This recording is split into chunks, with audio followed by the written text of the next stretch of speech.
This time, Górnik Zabrze, Poland's first great team. And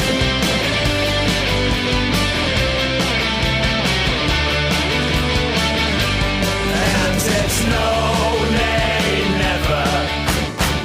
No, nay, never, no more.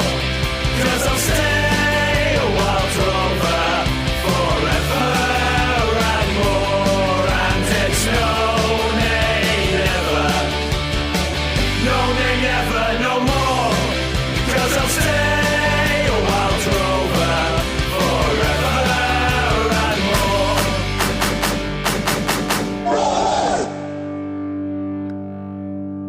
Hello and welcome to By Far the Greatest Team, a podcast in which football fans attempt to discover and finally prove who is the greatest football team of all time. My name's Dunn. I'm joined as ever by Jamie Rooney for this intro of intros, isn't it?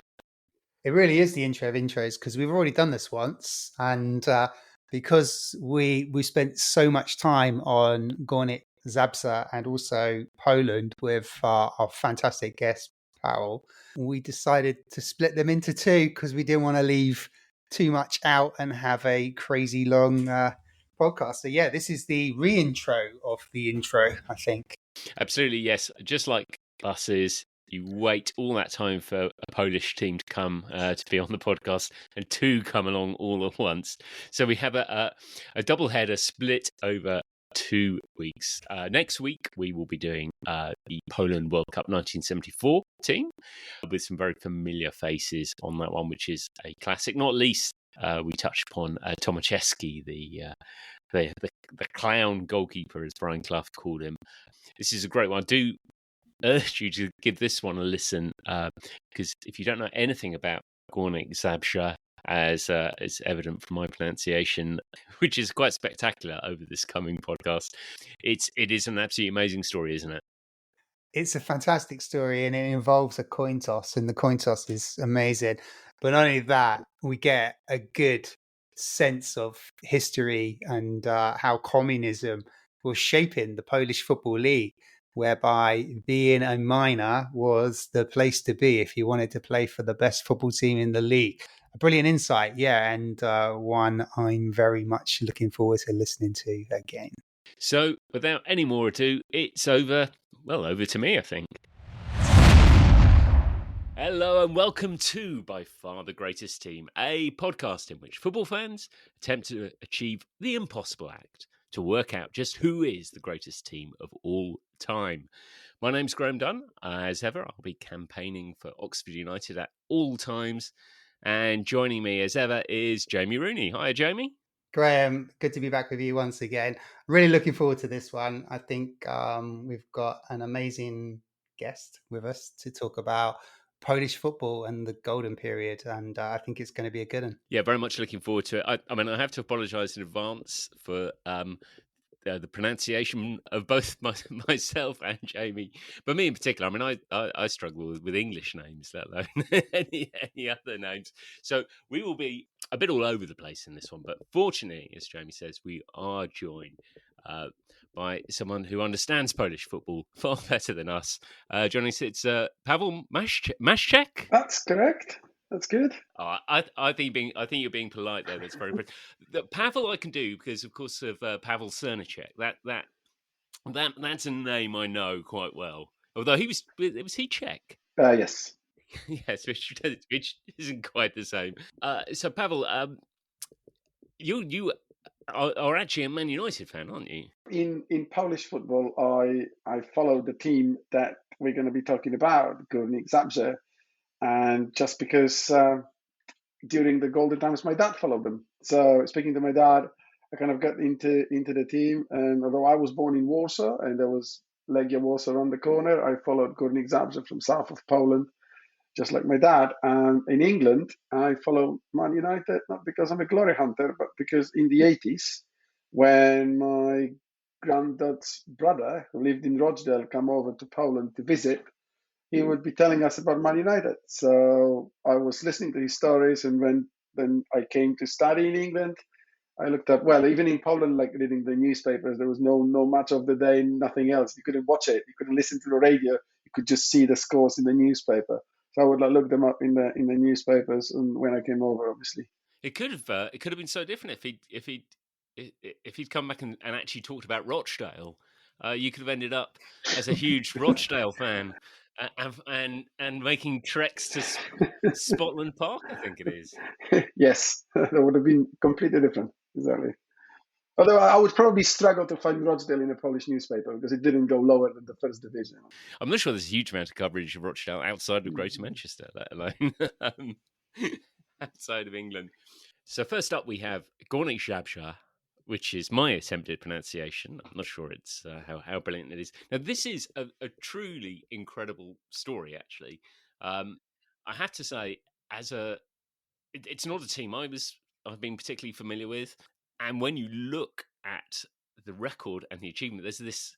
We're going to focus on the sort of 65 to 71 spell, but actually, there's this crazy period of sort of 20 to 30 years where this team become incredibly successful. I mean, Pavel, perhaps we could start by, whereabouts is this in Poland, and is this a team that sort of came from nowhere in a city that kind of is relatively small? Yes and no. So interestingly, it's from the region of Poland called Silesia. Now, Zabrze, that town is in the part of Silesia that actually belonged to Germany before the Second World War. So there were a number of German teams that played in Zabrze, and even before the war, it's kind of it sometimes split that you would have two brothers, and one of them will consider himself Polish, and one of them considered himself German. And I read a couple of books about the history of the Second World War in Silesia, when literally two brothers will, end up on the opposite side shooting to one another from the trenches. In peacetime, they happily lived together and played in one team. But Górnik Zabrze was actually created after the war, when kind of Poland shifted westwards and the whole of Silesia became Polish. So there was a remnant of a German team at the time in 1945, and three other teams that were being created and played football in Zabrze. And at the time, the communist drive was to create this new football societies, or even sports societies, with sport that was promoted by the communists. So, for example, if you wanted to play tennis, you would probably end up in jail. Whereas if you wanted to play football, well, that was allowed. And especially if you wanted to play football in a team that would be full of workers, right, working, and rather than people who would be, working in a university or somewhere else. So what the communists did, they kind of grabbed the 4 teams, or the remnants of 4 teams that were in Zabrze, and created a new entity. And because it was sponsored by the mine that was in Zabrze at the time, the Zabrze is the name of town, and Górnik means miner in Polish. So literally, if this was an English team, it was like something called FC Miner Zabrze. That's how the team started. Generally, in Poland at the time, and it continued throughout the communist times, a team was associated with something. So either a big factory, or it was an army team, or a police team. There were no teams that would just exist out like that, pretty much. They were always associated with something, and it came through also the fact that those players, in theory, were amateurs. So they weren't paid to play football. The way they did in the army, you would have been a soldier, that you would have been paid money, but you never actually saw uniform. You were playing football. The same was true about the team that would be associated with the police force. You would be a policeman, you would be paid as a policeman, but you would never be on the beat. You would play football. It was the same with the miners. So all these guys were on paper miners. They on paper had their job titles, and they worked in different positions in the mines, but they play football. Now, if you wanted a pay rise as a player, you would ask for a promotion to like a sector leader or something like this in the mine. That's how you would get more money. So it's amazing. So, the modern day footballers, it's like the pay negotiation is completely different. You'll be asking, can I get promoted to be the leader of the sector because it's a higher salary? That's just incredible, isn't it? It's absolutely bizarre. It is. It's a really good point because in terms of the whole history, that's amazing, Pawel. I really enjoyed listening to that, the history there. And I think it's important to point out because some of the teams we talk about, generally football has a deeper heritage. When we talk about English teams, Scottish teams, we're going back to the late 1800s, 1880, when football was really coming into its shape. Pawel, am I right to suggest, I think football didn't really start in earnest until after the Second World War. I mean, the national team and the national leagues formed in the 1920s. Poland did famously go to the World Cup in 1938 as their debut World Cup, and they had a very famous football match with Brazil, Right. 11 goal scoreline. But it wasn't really until after the Second World War, when things started to settle during peacetime, that football really started to establish itself in Poland. Yes, that's right. It's a fair statement. There was a league, obviously, before the Second World War, but Polish teams in that league, or the Polish national team weren't that great, and it became more and more popular after the war. And it's like you guys said, the golden period kind of started in the late 60s, and then the 70s. Polish national team was very, very strong. In terms of Polish football, Jamie, who would be dominating before this period, or or is that too left field a question for you? Well, I mean, I would struggle to pronounce the league actually as well in terms of its name. I need Pawel to help me with that. You've got Górnik Zabrze obviously established himself in the late 1950s, and they start winning championships, and that continues through into the early 70s. And then you also got Legia Warsaw, Right. Yeah, I believe is the right pronunciation. I think there was a few other teams that were winning championships in Poland, but in the early stages, these became, in the first 20, 30 years of the Polish league after 1945, I believe they became the two main teams in terms of where the honours were being distributed generally, albeit it was a fairly open-ish league. Pal, is that fair, or have I got that completely wrong? No, that's fair. There was another team from Warsaw called Górnik Warsaw. I don't think they actually exist anymore. Legia is there, and they're actually winning championships now in Polish league. The reason for the domination of these two was that if transfers, if Legia wanted a player, they would literally, and this is the time of conscription, right? If you needed, you had to go to the army. So if Legia needed a player, they would just have it like, come on, conscript him to the army, and he became a Legia player. That was it. You didn't, the transfer fees and all the rest of it, that came much earlier. You would just basically conscript the guy, and that was immediately your player. Now, Górnik, because traditionally, like in the communist Poland, money meant very little because there were shortages of produce. So actually, it was more important to have some goods than have money. You could buy a lot of things if only it was in the shop. You would enter the shops, and there was very little there. So the money, the best money still out there was if you were a miner. That's why Górnik managed to attract some really good players, because again, you would remember, you would work as a miner, you would be paid miner salary, and that was one of the best salaries you could have. So that's why you could either be drafted to the army and play, or you'll go for the money, which then you would probably join Górnik, and that's kind of shaped the league at the time. And the segue, during the Olympics at the time, you could only play at the Olympics if you were an amateur sportsman. So the moment you were professional, you were not allowed.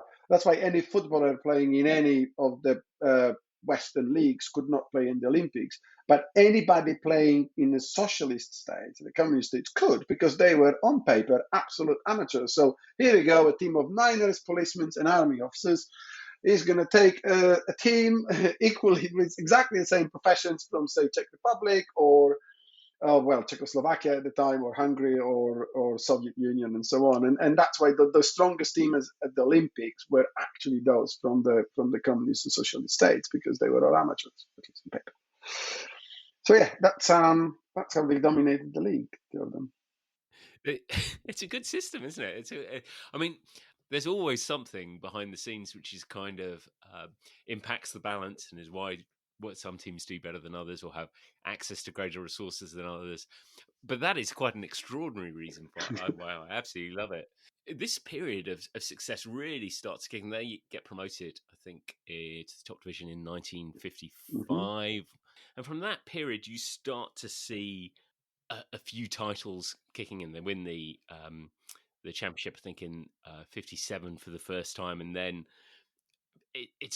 they're pretty regular winners over the course of the next 20 to 30 years, I guess, aren't they? Yeah, I think Górnik was, if I remember correctly, the first team in Poland to win 5 in a row. So I think it was from 60, 63.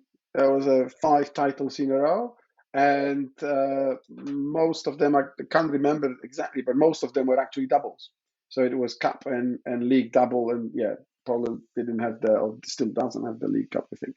So there was you could win the double. Yeah, they absolutely. That is a record. I think that still exists today. 5 consecutive league championships when they won those, and I think the same for the cup as well. So later in the 60s through to the 70s, they won 5 consecutive cups, and I think that's still a record in terms of consecutive wins. They just to give some kind of context. This is a dominating team. I think over the 16-year period between 57 and 73, they never finished outside the top 3. So they were competing in the top 3 positions every single season. The only team during that period that was consistently in the top 3. And the league will change a little bit. Sometimes you'd have 10 teams. Some seasons you have 12. Some seasons you have 14. And it'll go back to 12. So the number of teams was shifting. But what wasn't changing is that Górnik were finishing consistently in that top 3. Yeah. And yeah, they're definitely dominating the domestic football and slowly started kind of, through finishing in the top 3, playing either, at the time it was the champions would go to the European Cup. The next 2 teams will go to what was referred to as the UEFA Cup, and the cup winner will go to the Cup Winners' Cup. And if you won the double, then it was the finalist that would go to the Cup Winners' Cup. So it didn't go to the league. It was like if you were a beaten finalist, you would go to the Cup Winners' Cup. They begin to really make a mark within Europe. I think looking at the story from a completely, I was going to say neutral. I actually mean completely uninformed. That's the word I mean.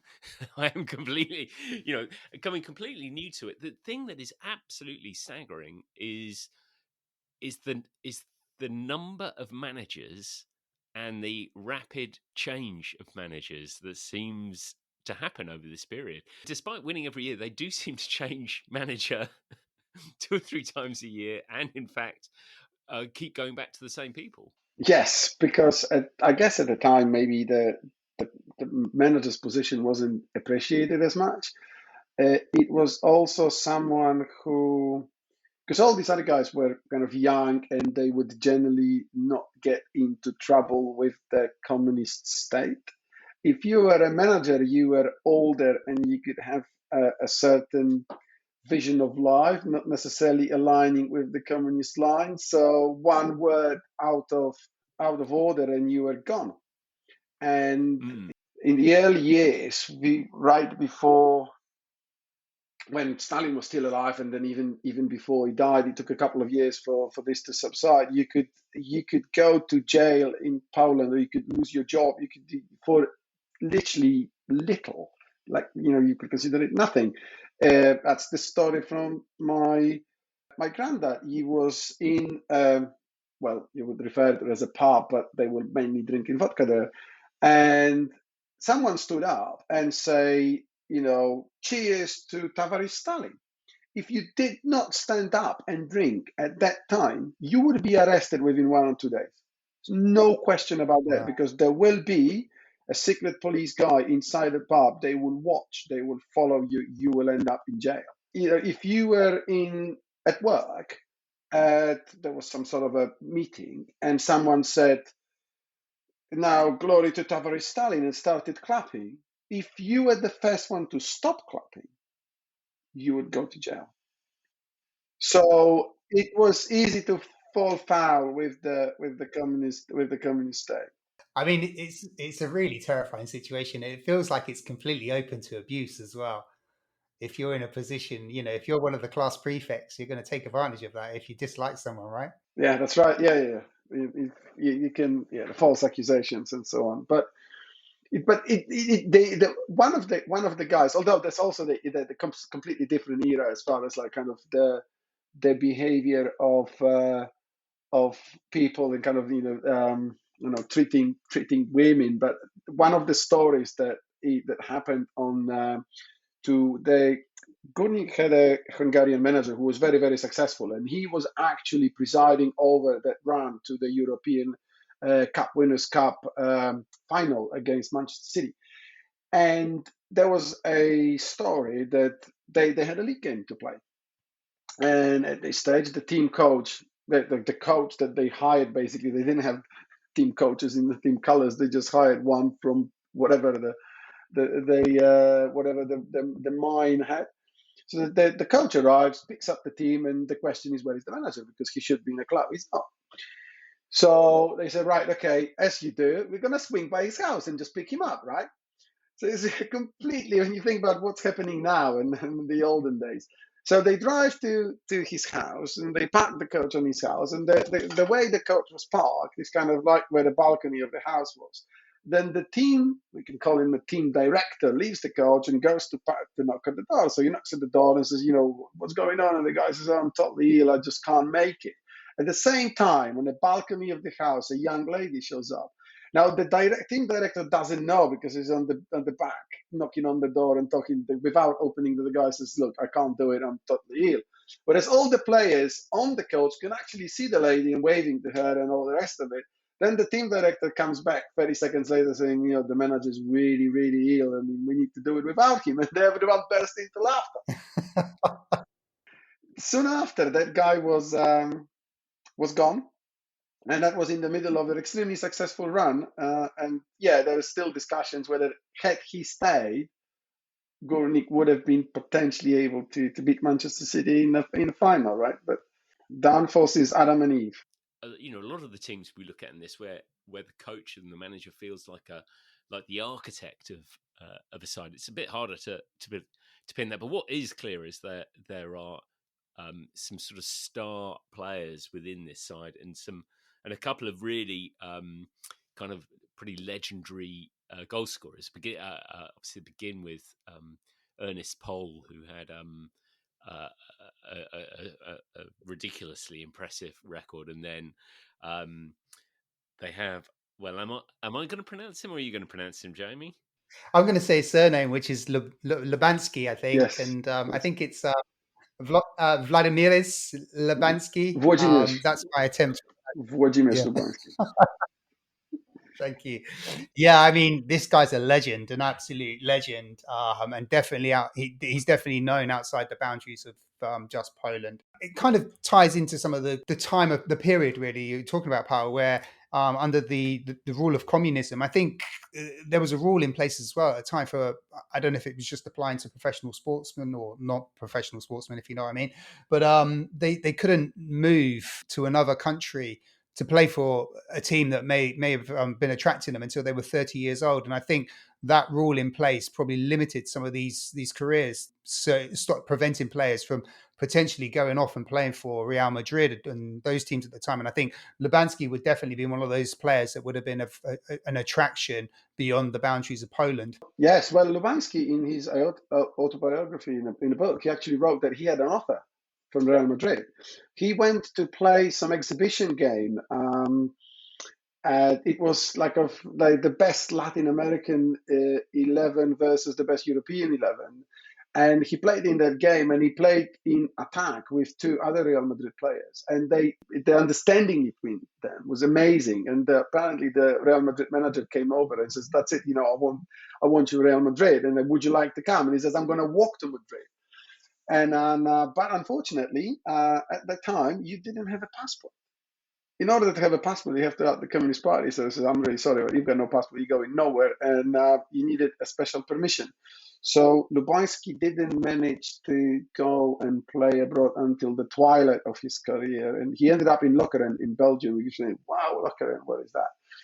But yeah, he could play for any team in Europe at the time. He was absolutely an amazing striker. Watching some of the old footage on YouTube. Yeah, he was very, very good. I mean, his goal return is just ludicrous especially during that. There's a sort of a peak run, I think, from about 65 through to 69 or so, and he's scoring pretty much a goal a game over 4 seasons. Over 4 or 5 seasons. This isn't like one glorious year, and it sort of catches up, and his record is just outstanding, isn't it? Yes, he was a Górnik star player and a Polish national team star player, definitely.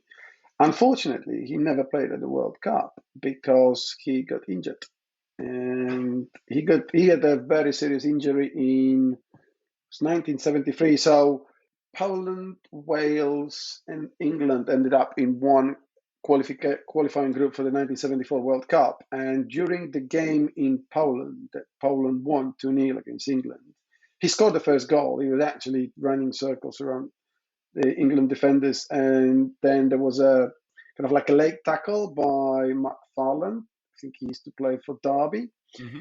And at the time, it was it's quite interesting to listen to a commentary, the Polish commentary of that game, because basically the commentator just rips into McFarland, calls him a butcher, too slow. And at the time, it was like Lubański didn't play football for 2 years after that tackle, right? So that's basically he didn't go to the World Cup. Maybe Poland would have won that World Cup had he played. At the time, it was like, oh, McFarland, that's it. It's not what a butcher. He should not play football, yada yada. But Lubański admitted that actually the contact in the tackle was minimum, and he never blamed him. He said, look, he was late, but he literally, like, there was a gentle touch on my foot. That's not what caused the injury. I was going really fast, and there was I had an earlier injury that wasn't fully healed, and that's caused this issue. So it was never his fault like it was originally portrayed. It's a reminder of the kind of different treatments of injuries then, as well as compared to now. We get you're at the stage where you see people with ACLs and they're coming back after 6 to 9 months. I don't think you see that. 2 years of a career is just wiped out with an injury is frightening, isn't it? On Górnik themselves, they're in the mid to late 1960s, so kind of we're building up to what is the pinnacle moment, which is going to be the European Cup Winners' Cup final against Manchester City in 1970, and it's the only time, and still the only time, a Polish football team has made a major European final. Polish teams have got to the final of like the Intertoto Cup, but which with great respect to that tournament, I'm talking about like your majors, European Cup, your Cup Winners' Cup, UEFA Cup, and the Conference League. It's no coincidence that they're working towards this final, because they've created a winning culture through winning league championships continuously. They've created a culture through winning cups, and they're also doing fairly well in Europe season after season. And I think that's more notable in the European Cup in 1967-68, the famous year that Manchester United won Sir Matt Busby's Manchester United won the European Cup. Górnik and Manchester United actually meet each other in the quarterfinals, and it's a really close run contest. Yeah, that's correct. It was, I think, 2-0 in Manchester and 1-0 to Górnik in Zabrze. And United's only in that tournament. That is correct. The only team to beat Manchester. That is correct. The only team that beat Manchester United on the road to the and that's Manchester United with Georgie Best and Charlton. So it's a serious result, and in the quarterfinals as well. So it's as you say, Górnik are becoming more consistent and more established, and it's then after battling one Manchester side, they then 2 years later in the Cup Winners' Cup comes probably their biggest moment again. Manchester sides come to dominate the fortunes of Górnik in Europe. That UEFA Cup Winners' Cup campaign, though, is actually really is a really interesting one, isn't it, Jamie? Well, I mean, it's interesting in terms of from a number of perspectives. I mean, firstly, we probably should point out that Górnik on their road to the final beat a pretty decent Glasgow Rangers team as well in the second round. Glasgow Rangers themselves would go on and win the Cup Winners' Cup in just a couple of seasons' time. So coming over Rangers was incredibly, but I think it was incredible. Sorry, but the semi-final with AS Roma of Italy is just one of the most extraordinary matchups, I think, in European club competition because of the nature of how that game is decided. It takes 3 games.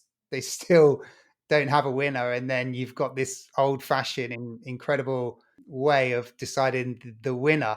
The interesting bit is that Górnik Zabrze is actually remembered for that semi-final the most. The final against Manchester City is kind of like a non-event in history because, first of all, the other one was won, this one was lost, but the final was lost.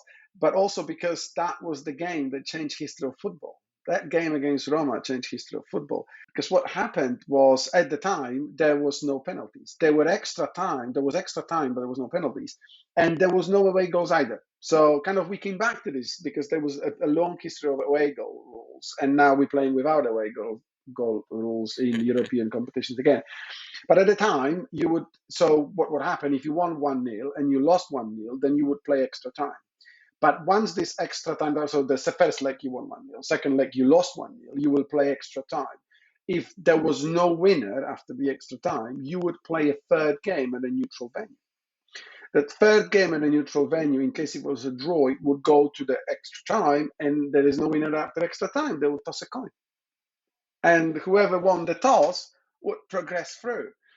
So that games against I remember my dad telling me lots of anecdotes about this game because, like I said, that was the thing that changed the history of football. Interestingly, because people remember that and remember Górnik winning that coin toss.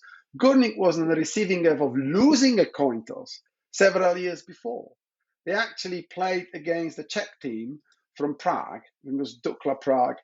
And they lost 4-1 away. Then they won 3-0 away. Then they drew 0-0 at the neutral ground, and they lost the coin toss, and they were out.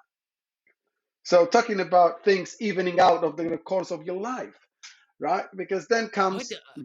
Yes. Pablo, I'm so glad you cleared that up, really, because I was looking through Wikipedia and looking at these results of their previous... And I saw that Dukla Prague game, and I think, hang on, they've played about 3 games here. It hadn't occurred to me that it was that it was a coin. I thought there must be. I was absolutely flummoxed by that. That makes a load of sense. So they've had that bad side of it. So they're probably owed a bit of luck. Yes, exactly. And there was a lot of crazy moments in the semi-finals. There were a number of penalties. Most goals were scored from penalties. There was Fabio Capello, the future manager of England, played in that game for Roma.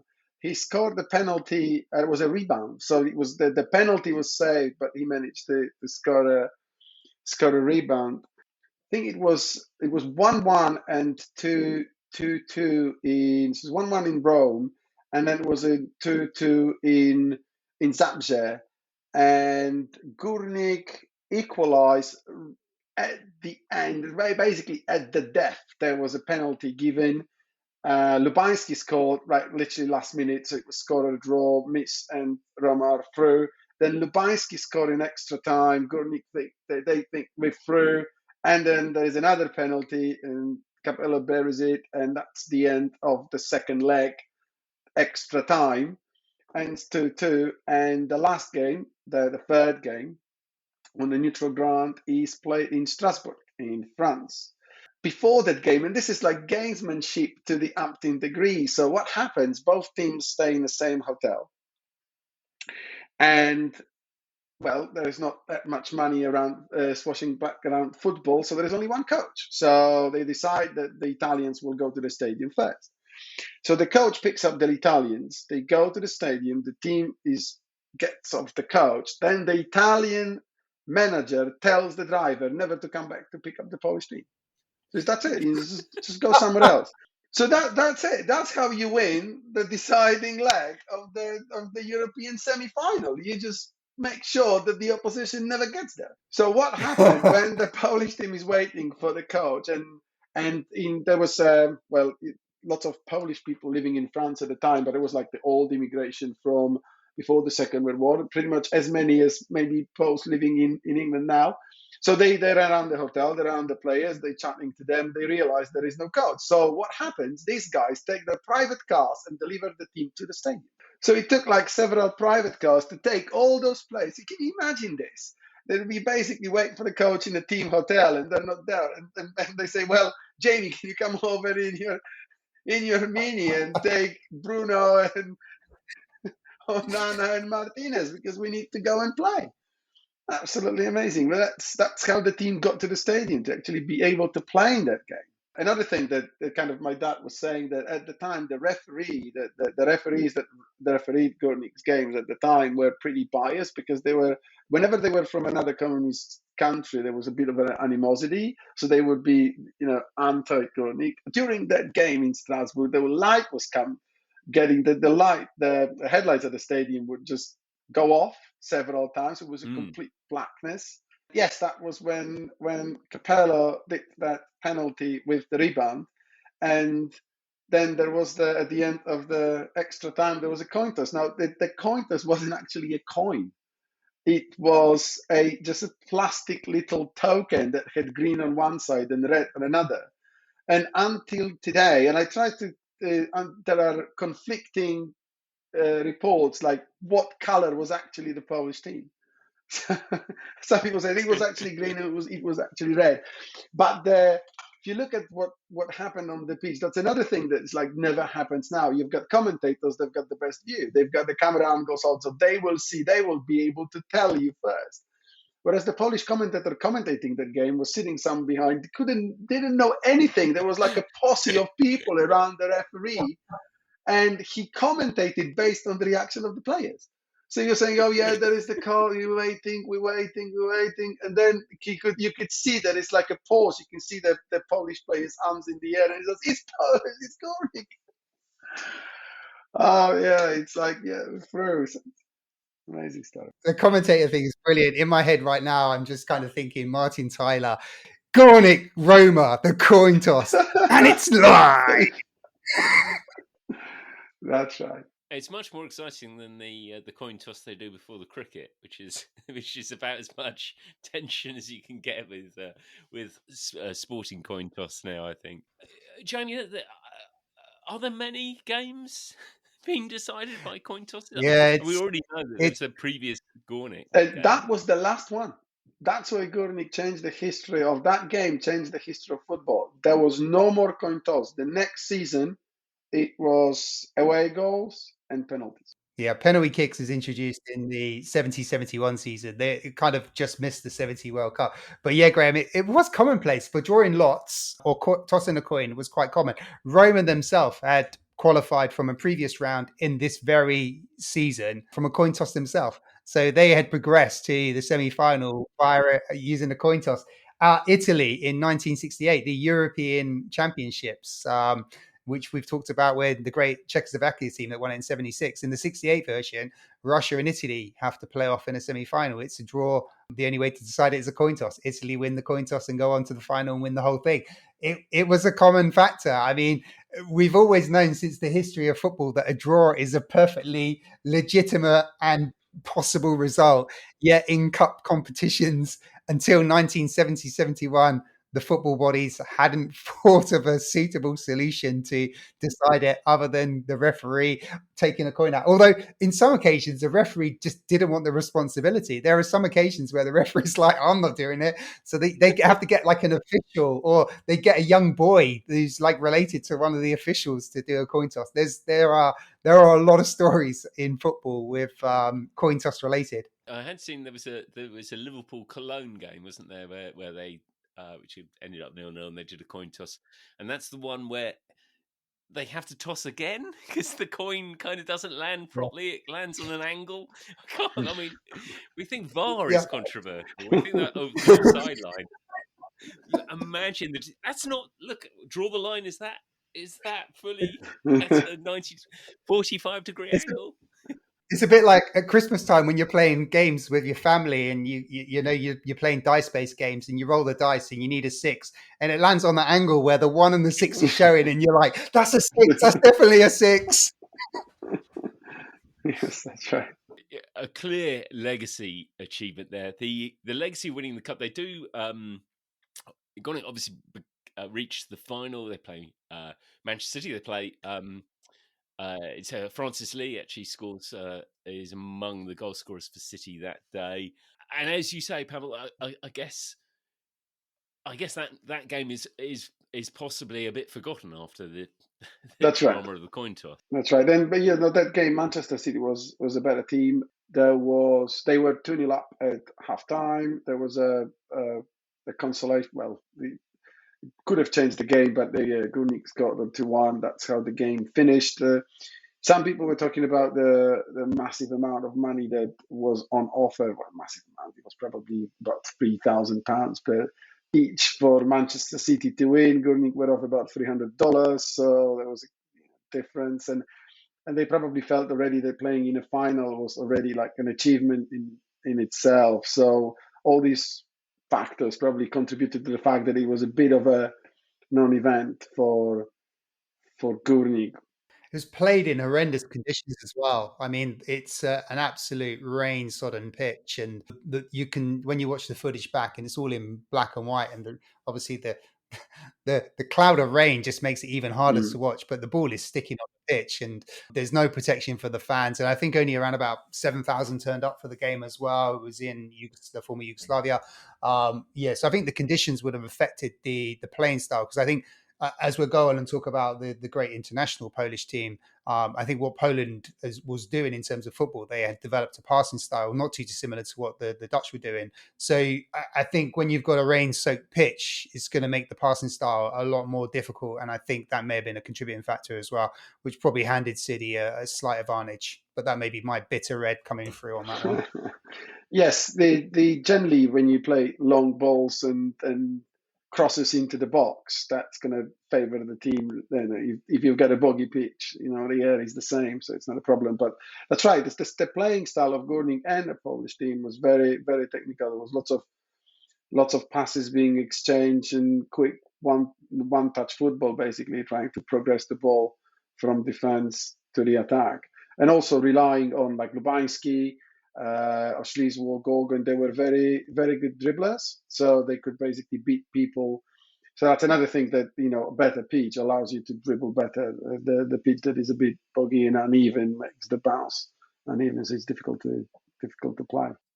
Not that it would have made too much difference to people there, but another kind of reason why this feels, a fractionally forgotten final. Amazing fact, I looked at because that game wasn't broadcast live in the UK on TV because the FA Cup final had gone to a replay, so they showed that one instead. I mean, which is like a kind of cute memory of the days when you only had one TV channel, I guess. Yeah, it's strange because European competition, maybe Chelsea would consider more important than Manchester City. I can relate to that. But it has legacy though, because Chelsea beat Leeds in that replay, and then Chelsea themselves go on the following year to win the Cup Winners' Cup, and they end up beating Manchester City, I think, in the semi-final. And Manchester City were fortunate to get past Górnik in the quarterfinals. So the two teams go on and meet each other in the very next season. Górnik are there by right as Cup Winners' Cup. City are there because they are the holders of the tournament, and they both meet each other once again the following season. That's right. And this time it was closer than in the final. It actually went to the third game. I think it was 2-0 and 2-0. If I remember correctly, so it was 2-0 the first game was played in Zabrze. It was 2-0 to Górnik, and then Manchester City won 2-0 in Manchester, and I think it was a 0-0 draw in the first. No, Manchester City won 3-1. 3-1. Yeah, you're right, Paul. It's 3-1. yeah, City turned the 2-0 deficit around on a very muddy main road. So a bit of history repeating itself from the final the previous year. Yeah, then they go to Copenhagen and it finishes 3-1 to Manchester City, and City advance. I know when we were talking about getting you involved, did you share Pawel's story about there was some kind of mining disaster that happened over those 3 games as well? That's right. Kind of in the middle of the tie, wasn't it? Yes, it was in the middle of the day. So that's another story from my dad. What happened was after the first game when Górnik won 2-0, there was a mining disaster in the mine in Zabrze, in the very mine that all those players nominally worked in. And there's some people that were immediately rescued, but there was a number of them that were stuck there and couldn't be rescued for quite a while. It was probably more than 10, I can't remember, but it was a fair deal of them, around 10 people. And all of them perished but one chap. Then one guy spent 8 days underground, and that's the longest that anybody ever spent in a mining disaster underground before being rescued alive in Poland. And basically, so when the disaster happened, it was after the first leg. When the guy was rescued, it was already after the third game. The first thing he said when he was brought up, he asked, "How did Górnik do?" The people didn't have heart to tell him we were actually out, so they just told him there will be the third game, whereas he was rescued a day after that third game. So people knew it was over. But the first message he got was that don't worry about this, there will be the third match. And yeah, then he learned probably much later then that the third match was actually lost after they recovered in hospital. That chap actually was quite famous. He got special compensation for the accident, but he never worked as a miner again.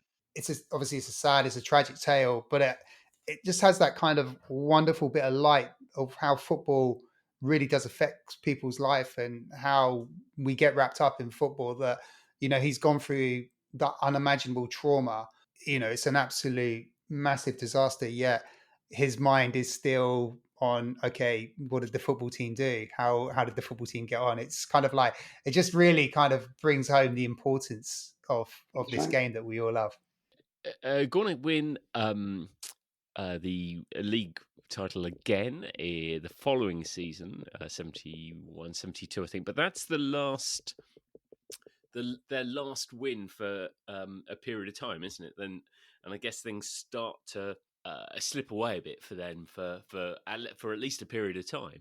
I guess the reason for this that there was time and there is Legia Warsaw, and that was the time when Legia Warsaw became a better team basically and started dominating the Polish league. Some of the players were probably from Dubański was gone, and by the time he came back, he was a slightly different player. Górnik had actually the team that reached those heights of the 70s was actually some of the players started retiring slowly after that. So that's probably contributed to the fact that Górnik wasn't as good in the league as before. And yeah, different teams started winning in Poland at the time. That's not totally the end of their glorious period, because they then, in the mid-80s, from sort of nowhere, win 4 titles in a row again.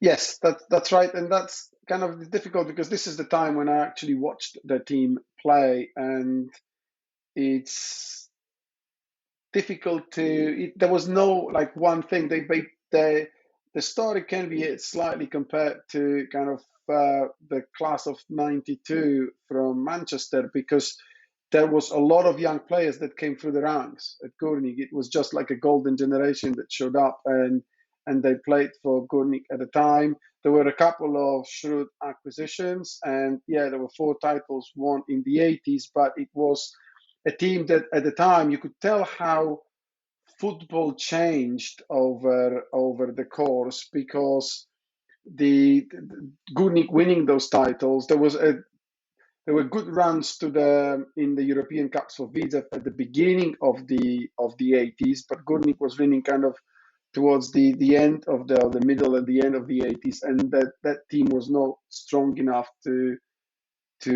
go far or deep in the European competition. The clubs that were basically that had the resources and the money and the best players in the Western League were now pulling away, and from clubs from Poland, and I guess the last Eastern European league that had some success in Europe was Yugoslavia in the 90s, and then since then it's all kind of the success followed the money, really. Jamie, we must be getting close now to thinking about ranking this team, which is a great team.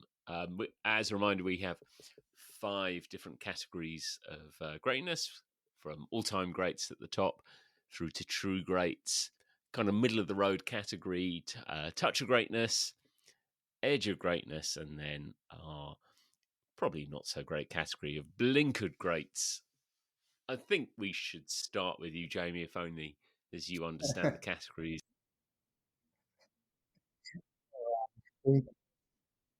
Yeah. Well, we're getting used to the categories now, and we're really kind of growing up a group of teams in these categories as well. So across the 5 groups, I'm landed in the middle on Górnik. I think there's some brilliant domestic success in the 60s, and 5 consecutive championships in any league, unless it's the German league or the Scottish league, is some achievement. 5 consecutive cups as well reflects that. Clearly, there is some reputation in European football, and I don't think the result against Manchester United in the European Cup shouldn't be overlooked. As we mentioned, they were the only team to actually beat that particular Manchester United team, and they narrowly went out 2-1. And in the first game where United won 2-0, Brian Kidd actually scores in the 90th minute. So they were really close to creating history and getting to the semi-finals of the European Cup, and then they go on and make the final. And the brilliance of changing the rules and making sure that UEFA introduces penalty kicks, although there's a part of me that kind of thinks bring back the coin toss. I think that would be spectacular TV. I think Sky TV could really turn that into something that's quite suspenseful. But for the right reasons, the rules were changed. So I'm kind of landed in the middle on this, and I'm going to say that Górnik Zabrze are a touch of greatness, our level 3 category. It should be rock, paper, scissors if there's going to be any kind of decider. I think that should definitely be, and then you'd have the whole stats as to, oh yeah, he always starts with rock. It's always a rock. Pavel, what about you? Where do you? How would you rank this side? I think I would concur with Jamie. That's probably Górnik would have probably ranked higher had they won a European Cup, but they didn't. So they changed the history of football. So I guess category 3 is right. It's the right place. I think it is. There is a case. We do have for some sides. We did quickly work out there were some sides that just weren't any good at all, and we had to create a 6th category, which we called not great. But without them, we wouldn't be where we are today. Now, there is definitely an argument that they fulfill the second part of it, because without them, we wouldn't have penalties and extra time if it hadn't been for that coin toss. But I think that would be too harsh a category to describe a team that wins 5 league titles in a row and has that period of dominance. I think they're a pretty solid middle of the road team. That lack of really breaking out and breaking through in European football probably makes the difference. So Górnik Zabrze, touch of greatness. That's where we're going to leave it this week. We have a second Polish team coming up in next week's podcast, but we didn't want to, as we said at the top of the podcast, Jamie, we didn't want to cut too much out of this, did we? No, and hopefully our wonderful listener base will understand why, because Pawel tells some incredible stories, some fascinating insights that we've just listened to there, an education on Polish football, and who would want to not be part of that. So we'll be back next week, and you can catch the time machine as well with Poland World Cup 1974.